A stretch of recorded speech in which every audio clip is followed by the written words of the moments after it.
వైజాగ్ వేదికగా జరిగిన మూడో వన్డేలో టీమిండియా 9 వికెట్ల తేడాతో సౌత్ ఆఫ్రికాను చిత్తుగా ఓడించింది.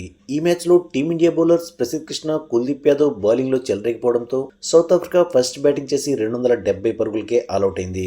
అనంతరం చేజింగ్లో యశస్వి జైస్వాల్ సెంచరీతో పాటు రోహిత్ శర్మ, విరాట్ కోహ్లీ హాఫ్ సెంచరీలు కొట్టడంతో టీమిండియా కేవలం ఒక్క వికెట్ మాత్రమే కోల్పోయి జస్ట్ 39.5 ఓవర్స్లోనే లక్ష్యాన్ని చేరుకుంది. దాంతో 2-1 తేడాతో సిరీస్ను కైవసం చేసుకుంది. అయితే చేజింగ్లో టీమిండియా ఇన్నింగ్స్ను చాలా స్లోగా స్టార్ట్ చేసింది. ముఖ్యంగా యశస్వి జైస్వాల్ ఈరోజు పూర్తిగా తన స్టైల్కు భిన్నంగా బ్యాటింగ్ చేశాడు.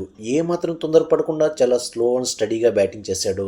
మరోవైపు రోహిత్ మాత్రం తన రెగ్యులర్ స్టైల్లో తన ట్రేడ్ మార్క్ 6లతో ఆల్రేస్తూ హాఫ్ సెంచరీ కంప్లీట్ చేసుకున్నాడు. ఆ తర్వాత కొద్దిసేపటికే యశస్వి జైస్వాల్ సైతం ఈ సిరీస్లో తన మొట్టమొదటి హాఫ్ సెంచరీని నమోదు చేశాడు. ఇక హాఫ్ సెంచరీ తర్వాత జైస్వాల్ ఒక్కసారిగా గేర్ మార్చాడు. క్విక్గా రన్స్ చేస్తూ స్కోర్ బోర్డును పరుగులు పెట్టించాడు. ఈ క్రమంలో రోహిత్ శర్మతో కలిసి ఫస్ట్ వికెట్కు 155 రన్స్ యాడ్ చేశాడు.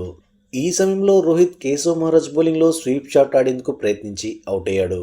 ఆ తర్వాత క్రీజులోకి వచ్చిన కోహ్లీ మరోసారి తన సూపర్ ఫామ్ను కంటిన్యూ చేస్తూ ఈ సిరీస్లో మరొక హాఫ్ సెంచరీని నమోదు చేశాడు.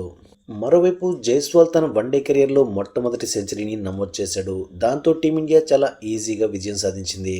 ఇక అంతకుముందు టాస్ ఓడిపోవడంతో ముందుగా బ్యాటింగ్ చేసిన సౌత్ ఆఫ్రికాకు మొదట్లోనే షాక్ తగిలింది. హర్షదీప్ సింగ్ తన మొదటి ఓవర్లోనే ఓపెనర్ రియాన్ రికల్టన్ను డకౌట్ చేశాడు.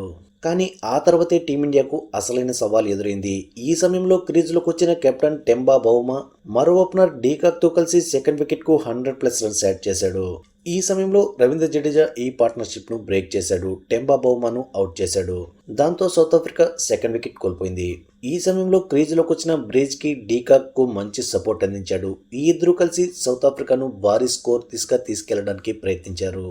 కానీ ఈ దశలో తన సెకండ్ స్పెల్ వేయడానికి వచ్చిన ప్రసిద్ధ్ కృష్ణ వరుస పెట్టి బ్రిజ్కితో పాటు మార్క్రమ్ ఇంకా సెంచరీ చేసిన డీకాక్ను సైతం అవుట్ చేశాడు. అంతే, ఇక అక్కడి నుంచి సౌత్ ఆఫ్రికా కోలుకోలేకపోయింది. ఆ తర్వాత మిగిలిన వికెట్స్ను కుల్దీప్ యాదవ్ చకచకా కూల్చేయడంతో సౌత్ ఆఫ్రికా 270 పరుగులకే ఆలౌట్ అయింది.